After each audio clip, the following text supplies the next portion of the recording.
দিদি, তোমাদের আসতে কোনো সমস্যা হয়নি তো? না না দিদি, কোনো সমস্যা হয়নি। তোমাদের গ্রামটা কিন্তু ভীষণ সুন্দর, আমার কিন্তু খুব ভালো লেগেছে। এই প্রথম আসলে তো, তাই এখানে থাকলে আরো ভালো লাগবে।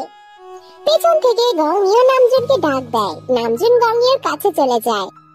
তা মনে পড়লো বুঝি গ্রামের কথা? 30 বছরে তো একটা বারো পা রাখলি না। বড় আব্বা, এভাবে বলছো কেন? তুমি তো জানোই যত সব কাজকর্ম আমার সবকিছু শহরে। কাজ ফেলে কি করে আসি বলো তো? সে আর যাই করো না কেন, ভাইকে যে কথা দিয়েছিলে সেটা তো পূরণ করতে হবে, নাকি সেটাও ভুলে গেছো? সেটা পূরণ করার জন্যই তো গ্রামে আসা বড় আব্বা। তা আমার কলিজার টুকরাটা কই? বড় ভাই, তাকে কি খুঁজে পাওয়া সম্ভব? আছে হয়তো বাইরে কোথাও খেলছে হয়তো। সে তো খুব চটপটে, তাকে তো খুঁজে পাওয়া সম্ভবই না।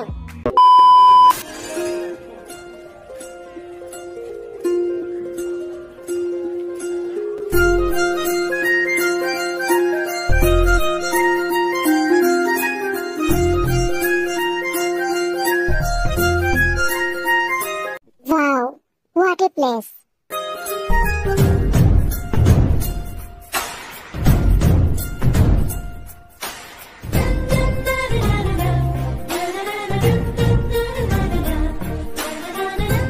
জাঙ্কুক গাড়ি থেকে নামতেই দেখে দূরে বাগানে একটি মেয়ে খেলা করছে। জাঙ্কুক মুগ্ধ নয়নে তাকিয়ে দেখে। হঠাৎ মেয়েটি তার দিকে তাকায়, সাথে সাথে সেখান থেকে ছুটে পালাতে থাকে। জাঙ্কুক পেছন থেকে ডাক দেয় মেয়েটাকে। হে লিসেন, রূপবতী, কেশবতী, কি নাম তোমার? একটু শোনো। না, আমি আপনার কাছে যাব না। মা বলেছে অচেনা লোকেরা ছেলে ধরা হয়। কিন্তু তুমি তো মেয়ে, তোমাকে আমি ধরবো না। এবার আমার কাছে আসো তো। গুটি গুটি পায়ে জাঙ্কুকের কাছে চলে যায়। তোমার নাম কি? না, আমি বলবো না। মা বলছে অচেনা লোককে নাম বা কিছু বলবি না। আচ্ছা ঠিক আছে, নাম বলতে হবে না। তুমি কোথায় থাকো সেটা বলো। কোনো কথা বলে না, চুপচাপ দাঁড়িয়ে থাকে। এটাও কি মা বলতে মানা করেছে? দুই পাশে মাথা নাড়িয়ে হ্যাঁ সম্মতি জানায়। তাহলে তুমি এখানে একা একা খেলছো কেন? তোমার ভয় লাগে না? ভয় লাগবে কেন? এটা তো আমারই বাড়ি। জাঙ্কুক বুঝতে পারে তার বাবা যে ছোট বোনের কথা বলেছিল এটাই সেই মেয়ে। তখনই ভিতর থেকে আয়ুতেকে ডাক দেয়। ছুটে ভিতরে চলে যায়। জাঙ্কুক তো জাঙ্কুক মাথায় হাত দিয়ে মুচকি হাসি হাসতে থাকে। আমার আম্মুটা, আইতো মা, আমার কাছে আইতো। জামা, এটা তোর বড় আব্বু। তে নামজুনের কাছে চলে যায়। নামজুন তের মাথায় হাত বুলিয়ে আদর করে দেয়। আয়ু, থেকে ভিতরে নিয়ে যাও। আয়ু থেকে ভিতরে নিয়ে চলে যায়। বড় আব্বা, বলছি এর তো এখনো বয়সই হয় নাই, এত তাড়াতাড়ি কি বিয়ে দেওয়া ঠিক হবে? নামজুন বাবা, আমি জানি তে অনেকটাই ছোট, কিন্তু তোর ছেলে তো কম বড় হলো না, আর তারও তো একটা জীবন আছে। না জানি সে যদি অন্য মেয়ের পাল্লায় পড়ে যায় তখন? তার থেকে ভালো জাঙ্কুকের সাথে বিয়ে দিয়ে থেকে তোরা তোদের বাসায় নিয়ে যা, তারপর যা করবি কর। ঠিক আছে বড় আব্বা, তুমি যা বলবে সেটাই হবে। আর আমি হবি ভাইয়ের কথা নিশ্চয়ই রাখবো। সে যেমন চেয়েছিল আমার ছেলের সাথে তার মেয়ের বিয়ে হোক, সেটাই হবে। হোয়াট? মা, তুমি এসব কি বলছোটা কি? ওর বয়স দেখেছো একবার? এখনো দুধের দাঁত পড়েনি, আর তুমি কিনা বলছো ওকে বিয়ে করতে? ওকে আদৌ বোঝে বিয়ে মানে কি? জাঙ্কুক, বাবা তুই ওকে বিয়ে করে নে না, তারপর আমি বাসায় নিয়ে ওকে নিজের মতন করে বড় করব। বাবা, একে কি তোর পছন্দ হয় নাই? মা, পছন্দ অপছন্দের কথা এখানে আসছে না। তুই এখনো বাচ্চা, ও ওইসব বোঝে না। বাবা, আমি ওইসব কিছু জানি না। তুই থেকে বিয়ে করবি মানে করবি। মা, আমার এখানে চুপটি করে বস, ঠিক আছে? একদম নড়বি না। কিন্তু আম্মু, তুমি আমাকে শাড়ি কেন পরাচ্ছ? কারণ তুই তো জাঙ্কুক ভাইয়ের সাথে শহরে যাবি। কি? সত্যি? তুমি সত্যি বলছো? আমি ওখানে গিয়ে অনেক মজা করব। ঘরোয়া ভাবেই তে আর জাঙ্কুকের বিয়ের আয়োজন করা হয়েছে। তে তো এসব দেখে অবাক। তের বয়স সবে 15 বছর, তবে তে জানে এসব বিয়ের আয়োজন। আম্মু, এখানে কার বিয়ে হবে? কেন, তোর আর তোর জাঙ্কুক ভাইয়ের? কি? ওই ধলা বেটার সাথে আমার বিয়ে? আয়ু ফিক করে হেসে দেয়। একটু পর কাজীও চলে আসে। তিন কবুল বলে বিয়ে সম্পূর্ণ হয়। তে তো জানে সে শুধু শহরে কিছু দিনের জন্য ঘুরতে যাচ্ছে। তাই আর কোনো কান্নাকাটির সিন নাই। আর এদিকে আয়ু কেঁদে কেটে একাকার। জিয়ান ফ্যামিলি সবে কোরিয়াতে এসে পৌঁছেছে। নামজুন আর জিন একটা গাড়িতে, তে আর জঙ্কুক অন্য একটা গাড়িতে। সারাটা রাস্তা ভীষণ পরিমাণে জার্নি হয়েছে। তে তো জঙ্কুকের কাঁধে মাথা দিয়ে সে যে ঘুমিয়েছে আর চোখ খোলে নাই। তে, এই তে, তাড়াতাড়ি ওঠ, আমরা বাড়িতে চলে এসেছি।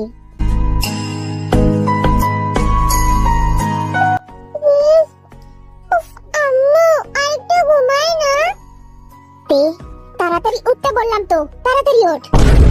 এক লাফ দিয়ে ওঠে, সামনে জঙ্কুককে দেখে 32টা পাটি দাঁত বের করে ফিক করে হেসে দেয়।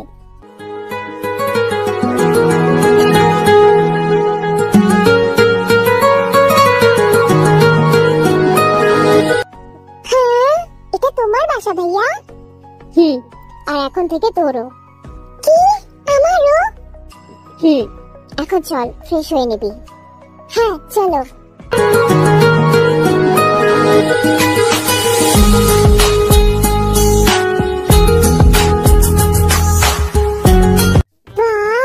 এত বড় বাড়ি তোমার? না জানি এত বড় বাড়িতে কত বড় পুকুর থাকবে। পাগলি একটা। ভাইয়া পুকুর কোথায়? আমাকে নিয়ে চলো না। আচ্ছা ঠিক আছে, ভিতরে তো আয়। ভিতরে কোথায় পুকুর থাকবে? পুকুর তো মাটিতে থাকে। জঙ্কুক থেকে ওয়াশরুমে নিয়ে যায়, বড় বাথটাব দেখিয়ে বলে, এই নে, এটাও একটা পুকুর, এটাতে গোসল কর। হ্যাঁ ভাইয়া, আমি জীবনে প্রথম সাদা পুকুর দেখলাম, কিন্তু এত সুন্দর। ওখানে নামলে কি মাটি উঠবে ভাইয়া? তে, কোনো মাটি উঠবে না, তুই তোর মতন গোসল কর, আমি যাচ্ছি। জঙ্কুক পাশের ঘরের ওয়াশরুম থেকে ফ্রেশ হয়ে আসে। তে এখনো ওয়াশরুম থেকে বের হয়নি। এটা দেখে জঙ্কুক দরজায় কান পেতে শুনতে নেয়। তখনই তে জোরে করে চিৎকার করে ওঠে। জঙ্কুক ছুটে যায়। তে, কি হয়েছে সোনা? তুই চিৎকার করছিস কেন? কি হয়েছে? আমার কোমর। তে, তুই পড়লি কিভাবে? ভাইয়া, ওই যে উপর থেকে পানি পড়তে শুরু করলো আর আমি পা পিছলে পড়ে গেছি। ভাইয়া আমার কোমর। হায় হরি। আচ্ছা আমাকে ধর, আমি তোকে রুমে নিয়ে যাচ্ছি।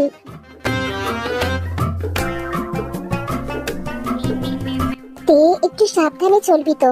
কোথায় লেগেছে দেখি? তে শাড়ির আঁচল লুটিয়ে কোমরে হাত দিয়ে বলে, এই দেখো ভাইয়া, এখানে লেগেছে, অনেক লেগেছে। আচ্ছা আচ্ছা ঠিক আছে, আমি মলম লাগিয়ে দিচ্ছি, ঠিক আছে? এখন একটু ভালো লাগছে? ভাইয়া, তুমি কত সুন্দর মালিশ করো, আমার খুব ভালো লেগেছে। আরো একটু উপরে দিবা?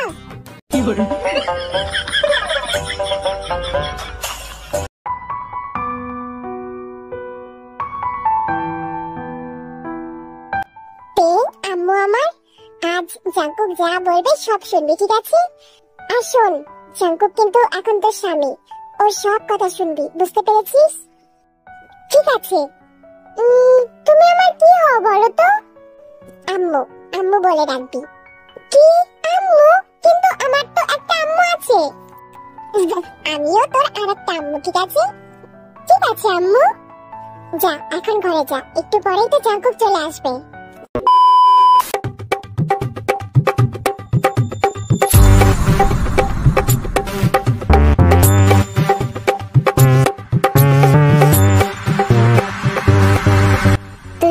তুই এমন করছিস কেন?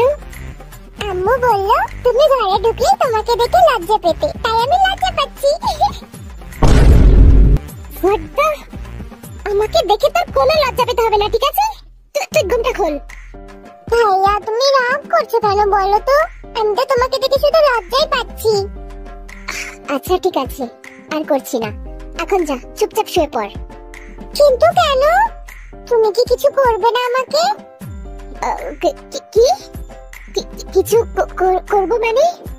আমি শুনেছি বাসর রাতে কি কি যেন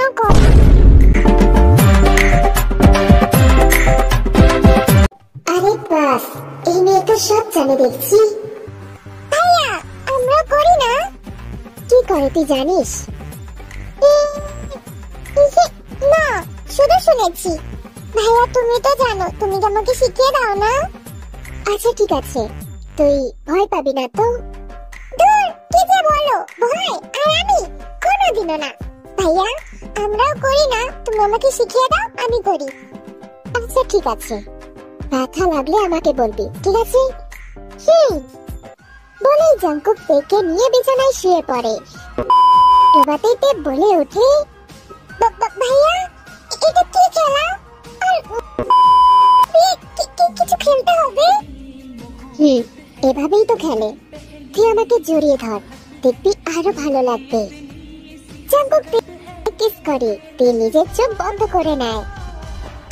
ভাইয়া এখানে তো সুরসুরে লাগছে, তুমি ছাড়ো না প্লিজ। চুপ থাক, এখনই ঠিক হয়ে যাবে। না ভাইয়া ঠিক হচ্ছে না, তুমি ছাড়ো আর তুমি থামো। তে শাড়ি খোল, আর আমি যেমন বলছি তেমন করবি। তে আমরা যেটা খেলতে চাচ্ছি সেটা শাড়ি না খুললে হবে না। ভাইয়া তুমি আমার ভাইয়া হয়ে এসব কিভাবে বলতে পারো? আমি আম্মুকে সব বলে দেব, তুমি অনেক বাজে। তে আমি তোর হাজবেন্ড, আমরা এসব করলে কিছু হবে না। আমার আম্মু বলেছে কোনো ছেলের গায়ের কাছে যাবি না। হ্যাঁ তোর আম্মু ঠিক বলেছে, কিন্তু আমি তোর হাজবেন্ড হই, আমার কাছে আসলে কিছু হবে না। এখন আমার কাছে আয় তো। তুমি পচা, তুমি আমার সাথে, তুমি আম্মুকে সব বলে দেব। তে ভ্যা করে কেঁদে দেয়। জাঙ্কুক আর সহ্য করতে না পেরে উঠে শার্ট পরে আর সোজা রুম থেকে বেরিয়ে যায়। তে তো কিছু বুঝতেই পারে না, সে শুধু হ্যাবলার মতন তাকিয়ে থাকে জাঙ্কুকের দিকে। তে জাঙ্কুক কি উঠেছে? আমি জানি না। কি হয়েছে তে? ঝগড়া হয়েছে জাঙ্কুকের সাথে? আম্মু ভাইয়া জানো আমাকে বাজে বাজে ইঙ্গিত দেয় আর বলে আমরা কিছু করলে কিছু হবে না, উনি ছেলে আমি মেয়ে, উনি কি বোঝে না? পিচ্ছি মেয়ে। তে জাঙ্কুক তো স্বামী, আর আমি তোকে কাল কি বলেছিলাম, স্বামীরা ছুলে কোনো সমস্যা হয় না। হ্যাঁ সত্যি আম্মু? হ্যাঁ রে হ্যাঁ। তে একজন স্বামী তার স্ত্রীকে সব জায়গায় ছুতে পারে, বুঝতে পেরেছিস? তার স্ত্রীর সাথে সবকিছু করতে পারে, এতে কোনো সমস্যা হয় না। জাঙ্কুক যা বলবে তাই করবি, বুঝতে পেরেছিস? ঠিক আছে আম্মু। জাঙ্কুক সারা রাত বাসায় আসে নাই, কেবল মাত্র বাসায় আসছে। নিজের রুমে এসে শার্ট খুলে ওয়াশরুমে চলে যায়। এই জাঙ্কুকের জন্য একটা সাদা শার্ট আর একটা হাফ প্যান্ট নিয়ে আসে। জাঙ্কুক তের সাথে একটা কথাও বলে না, চুপচাপ তের হাত থেকে নিয়ে পড়ে নেয়। ভাইয়া তুমি কি আমার উপর রাগ করেছো? তুমি কথা বলছো না কেন? জাঙ্কুক কোনো কথা বলে না, বিছানায় বসে একটা ফাইল বের করে। ভাইয়া ও ভাইয়া। জাঙ্কুক অস্বস্তিতে মাথায় হাত দেয়। ভাইয়া তোমার কি মাথা ব্যথা করছে? তাহলে মাথাটাই মালিশ করে দে। পারলে আমাকে একটু বিষ এনে দে, পিচ্চি মেয়েকে বিয়ে করে ফেসে গেছি। ও আমি পিচ্চি এই জন্য তোমার রাগ? আগে বলবে তো। এখন উপরওয়ালা আমায় ছোট বানালে আমি কি করব বলো তো? তোমার মতো অত বলা শেষ হতে না হতেই জাঙ্কুক থেকে ধরে নিজের কাছে নিয়ে আসে, মুখ চেপে ধরে বলে, এত ফটো ফটো করিস কেন? হ্যাঁ একটু কথা কম বলতে পারিস না?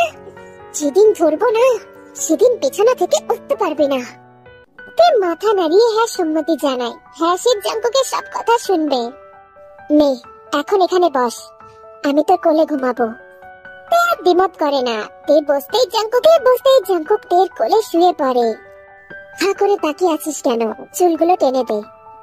তে হাত দিয়ে চুলগুলো টেনে দেয়। জাঙ্কুক সাথে সাথে ঘুমিয়ে পড়ে।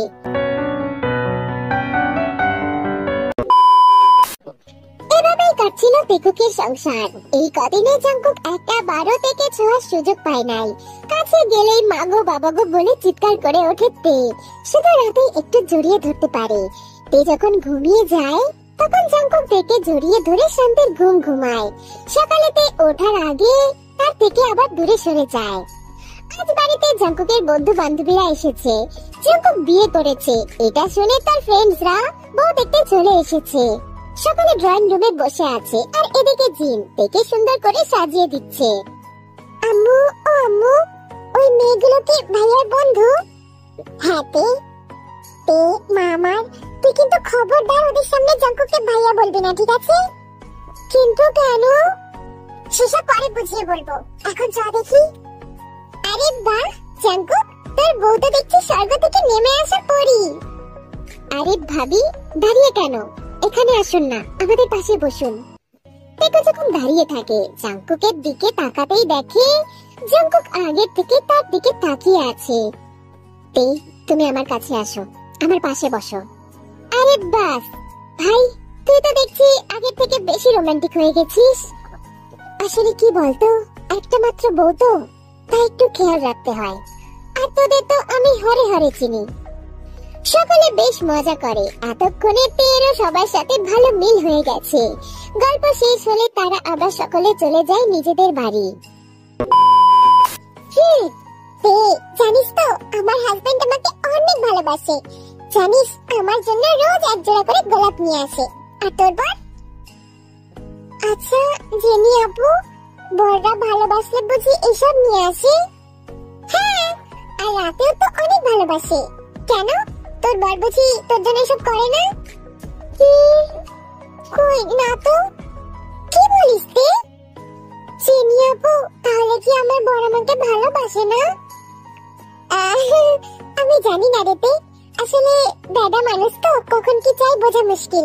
আচ্ছা ঠিক আছে তে, বাই, আমি পরে কথা বলবো, টাটা। জাঙ্কুক তখন বিছানায় বসে ফাইল ঘাটাঘাটি করছিল। তখন তে রাগে হন্তদন্ত হয়ে রুমে আসে। জাঙ্কুকের কাছে গিয়ে বলে, ভাইয়া। কি হয়েছে তে, এমন রেগে আছিস কেন?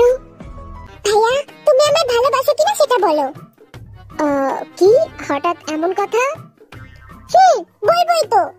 তুমি না আমার বর, তাহলে কই কোনোদিন তো আমার জন্য গোলাপ চকলেট এইসব কিছু নিয়ে আসো না, আর রাতেও ভালোবাসো না। তুমি একটা পচা বর। তে তোর মাথা ঠিক আছে তো? তুই এসব কি বলছিস? সব ঠিক আছে, তুমি কালকে থেকে আমার জন্য ওসব নিয়ে আসবে, আর আমাকে এখন থেকে রাতের ভালোবাসাও দেবে। তে তুই আমার কাছে আয় তো, দেখি তোর মাথা ঠিক আছে কিনা। তোর কি জ্বর এসেছে? ভাইয়া আমি সত্যি বলছি, আর তুমি এখনই আমাকে রাতের ভালোবাসা দিবা। তোকে এসব কে শিখালো? কেউ শিখায়নি, তুমি আমাকে আগে ভালোবাসা দাও, নাহলে আমি আজ ভাতই খাবো না। আচ্ছা আচ্ছা ঠিক আছে, সে না হয় দিলাম, কিন্তু তুই পরে মানা করবি না তো? মানা করবো কেন, শুধু তো ভালোবাসাই দিবা। নাও এখন তাড়াতাড়ি দাও তো। তুই সত্যি রেডি তো? ভাইয়া সত্যি। বলছি রাতের ভালোবাসা দিলে কিন্তু একটু ব্যথা লাগে, ঠিক আছে? তুই সহ্য করতে পারবি তো? হ্যাঁ ভাইয়া, আমি সব সহ্য করব। তুমি না আমার হাজবেন্ড, তোমার ব্যথা আমি সব সহ্য করব। আর আমি শুনেছি হাজবেন্ডরা ভালোবাসলে নাকি বউদের অনেক ভালো হয়। তোকে এসব কে শিখালো? কে শিখায়নি, আমি এগুলো নিজেই জানি। আচ্ছা ঠিক আছে সোনা, আমি তোকে রাতের ভালোবাসাও দেব। তোর যদি ব্যথা করে তাহলে আমাকে জড়িয়ে ধরিস, ঠিক আছে? ভাইয়া এটাতে কি ব্যথা লাগে? না না, ব্যথা লাগে না, শুধু একটু। আমাকে জড়িয়ে ধরলে সব ঠিক হয়ে যাবে, ঠিক আছে? ঠিক আছে।